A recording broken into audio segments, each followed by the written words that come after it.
Hello, my friends. I'm Dr. Jocelyn, a urologist and men's health specialist with 5 years of clinical experience. And today, I'm going to give you advice that most men never hear in their lifetime. This is the kind of conversation that might make you blush a little, but I promise you, it will change the way you think about intimacy, confidence, and even your health as a man.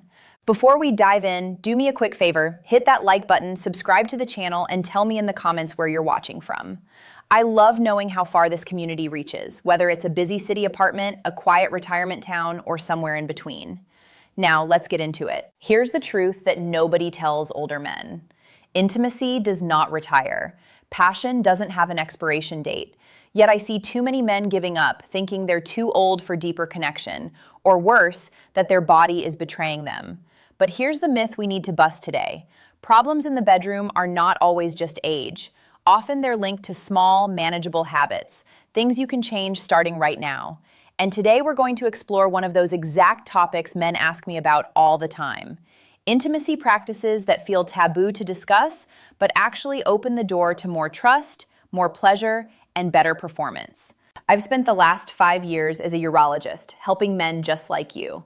Men in their 50s, 60s, 70s, and beyond reclaim confidence in their health and their intimate life. I can tell you this, the science is clear. When men understand how the body really works, the biology, the emotions, and the day-to-day reality, they make better choices.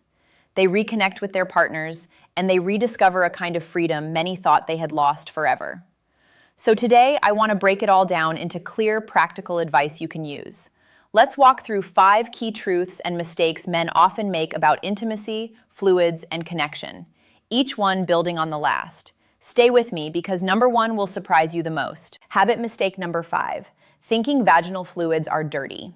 Let's start here because this is the root of so much embarrassment.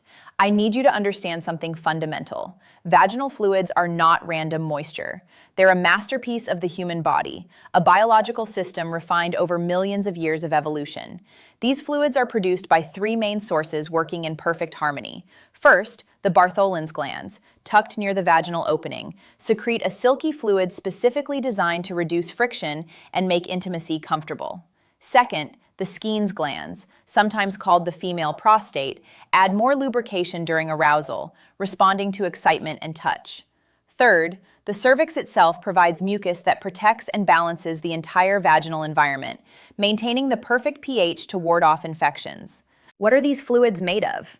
They're mostly water, yes, but they also contain amino acids, the building blocks of proteins, enzymes that break down harmful bacteria, minerals like calcium and zinc, and lactic acid, which keeps the vaginal environment slightly acidic, protecting against infection. This isn't waste or dirt. This is the body's natural pharmacy, designed to protect delicate tissue, reduce infection risk, and make intimacy safe and pleasurable for both partners. But here's what happens emotionally when a man rejects or judges these fluids. It creates shame in a woman. Deep, quiet shame that she may never voice but will absolutely feel. She begins to wonder if something is wrong with her body, if she's somehow defective or unclean. That shame doesn't just hurt her, it damages the relationship. Practically speaking, it makes intimacy feel unsafe. She may pull away, become self-conscious, or avoid closeness altogether. Not because she doesn't desire connection, but because she's protecting herself from perceived rejection. So here's the shift I want you to make today. Don't think of these fluids as gross or inconvenient. Think of them as the body's natural signal that connection is possible and safe. They're a green light, a sign that her body trusts you, that it's preparing for intimacy, that arousal is present. When you accept them, you're accepting her. And that acceptance is the foundation of everything beautiful that follows. Habit mistake number 4, ignoring taste and smell. This is the number 1 private question men ask me behind closed doors. Doctor, what about the taste or smell? I get it. It's a vulnerable question to ask, but let me give you the biological truth, the kind of honest answer you deserve. Fluids vary. They vary from woman to woman, from day to day, even from morning to evening. And that variation is completely normal and healthy. What influences taste and smell? Diet plays a massive role. Pineapple, citrus fruits, and good hydration often lead to a fresher, lighter taste. Garlic, onions, alcohol, coffee, or heavily spiced foods can create a stronger edge. Hormones shift the profile throughout the month. Around ovulation, fluids tend to be more neutral, clear, and mild. Around menstruation, there may be a faint metallic note due to trace amounts of blood. After menopause, fluids may be less abundant or slightly more acidic as estrogen levels decline. Stress, medications, even where a woman is in her cycle, all of this affects the chemistry. Here's what matters emotionally. Variation is normal. No two men smell the same after a workout. No two women taste the same either. And just like you wouldn't want your partner to recoil from your natural scent, she doesn't want to feel judged for hers. Acceptance doesn't mean pretending you don't notice.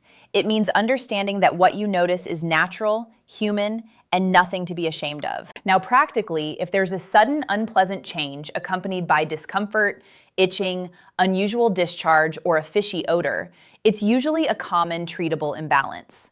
Bacterial vaginosis, a yeast infection, or trichomoniasis. These are not moral failures. They're medical conditions, and they're easily treated with a doctor's visit. That's not a deal breaker. That's an opportunity for care and partnership. The mistake is turning normal variation into criticism. Gentlemen, acceptance is more arousing than judgment. When she feels accepted, she relaxes. And when she relaxes, intimacy deepens. Habit mistake number 3, overlooking safety. Now the big question, is it safe to swallow vaginal fluids? The short answer for healthy couples is yes. These fluids are mostly water, enzymes, and protective compounds. In fact, they're biologically less risky than things we do without thinking, like kissing or sharing drinks. But here's the caution, and I need you to hear this clearly. Fluids can carry sexually transmitted infections, just like semen or blood. Chlamydia, gonorrhea, herpes, syphilis, trichomoniasis, and HIV can all be transmitted through vaginal fluids. The risk is higher if one partner has an active infection, and it's even higher if the receiving partner has mouth sores, bleeding gums, or ulcers that create an entry point for pathogens. Biologically, the risk exists. That's not fear-mongering, that's fact. But emotionally, honesty is the safeguard. When both partners know their status and share that information openly, the fear dissolves. You move from worry to confidence. Practically, the fix is simple. Know your status. Get tested together. Make it a routine part of your healthcare, not a one-time event prompted by suspicion. Twice a year is a healthy standard for sexually active adults. Use barriers when needed, especially in new relationships or if either partner's status is unknown. The mistake is assuming no symptoms means no risk. Many infections are silent. True intimacy comes with trust and transparency. Safety does not kill romance. Safety builds trust, and trust makes passion last for decades. Habit mistake number 2, staying silent out of embarrassment. I've seen couples lose connection not because of illness or age, but because of silence. A change in smell, a question about safety, a curiosity about trying oral intimacy. Left unspoken, these concerns grow into shame, resentment, and distance. One partner wonders, the other worries, and neither one knows how to start the conversation without causing hurt. Biologically, the body is always changing. After menopause, after illness, after surgery, even after a simple change in diet or medication, fluids change too. That's not failure, that's life. But emotionally, when couples hide their concerns, the other partner feels rejection without explanation. She notices you pulling away but doesn't know why. He seems distant but won't say what's wrong. The gap widens. Practically, small issues go untreated. A minor infection becomes chronic discomfort. A question about safety becomes unspoken anxiety. Intimacy becomes awkward and partners pull away, not because they've stopped loving each other, but because they've stopped talking. The mistake is silence. The solution is communication with kindness, curiosity, and respect. You don't need to have all the answers. You just need to start the conversation. Try this. I've noticed something different and I want to make sure you're feeling okay. Can we talk about it? Or, I have a question I'm a little embarrassed to ask, but I trust you. Can we figure this out together? That kind of openness doesn't weaken intimacy, it strengthens it. Habit mistake number 1, forgetting the emotional power of acceptance. This, my friends, is the most powerful lesson I can share with you today. When a man embraces his partner fully, including her fluids, her scent, her natural self, he communicates something profound. I accept you completely. I trust you. I love every part of you. Not just the parts that are convenient or socially polished, but all of you. Biologically, that acceptance helps a woman relax, and when she relaxes, her body responds. Arousal deepens, natural lubrication increases. The nervous system shifts from fight or flight to rest and connect. Blood flow to the genitals increases, sensitivity heightens. The entire experience becomes richer, more pleasurable, more connected. Emotionally, acceptance heals years of quiet shame women have carried about their bodies. Shame taught by inadequate sex education, by media that portrays female bodies as problems to be solved, by partners who recoiled or made offhand comments that cut deeper than they realized. When you accept her, you undo that damage. You tell her without words that she is not too much or too little. She is exactly right. Practically, this acceptance makes intimacy joyful, playful, and fear-free. There's no performance anxiety, no hiding, no second guessing, just two people choosing each other fully, again and again. The biggest mistake men make is thinking intimacy is just mechanics, positions, duration, technique. Those things matter, but they're secondary. In reality, the strongest performance enhancer you'll ever discover is your partner feeling fully accepted.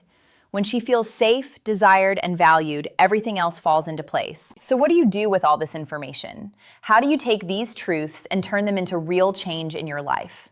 Here's a simple 3-step action plan you can start today. First, have the health conversation. Gently suggest testing together.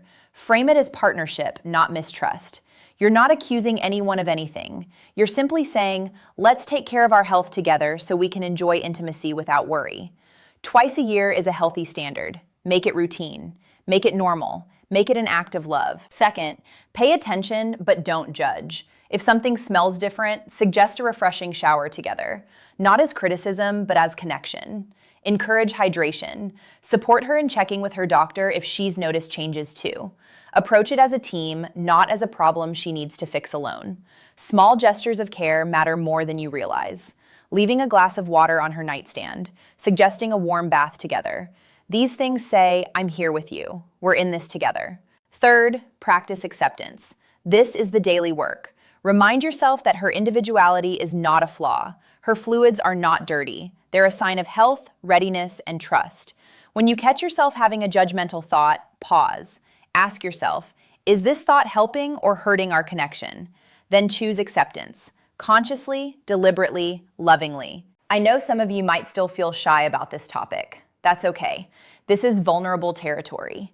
But let me reassure you, you are not alone. Every man in my clinic asks these same questions. Every couple worries about the same things.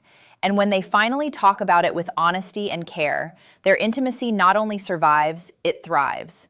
I've seen it happen hundreds of times. The relief on their faces when they realize they're normal. The renewed closeness when they stop hiding and start connecting. Remember this, safety does not kill romance. Safety builds trust, and trust makes passion last for decades. You don't have to choose between spontaneity and health. You can have both. You don't have to pretend everything is perfect. You can be honest and still be loving. You don't have to have all the answers. You just have to be willing to learn together. So gentlemen, here's the final takeaway. Passion doesn't retire. Your 60s, 70s, even 80s can be your most connected, most confident years if you let go of shame, embrace acceptance, and care for your health together. Don't waste money on gimmicks or unsafe pills that promise miracles. The real miracle is right in front of you. Care for your body. Talk openly with your partner. Embrace intimacy fully, without reservation or fear. If this video spoke to you, hit like, subscribe, and share it with another man who could use this reminder. And tell me in the comments, where are you watching from, and what do you want me to cover next? I'm Dr. Jocelyn, and remember, small changes can bring freedom, comfort, and confidence back into your life. Passion does not expire, and neither should you.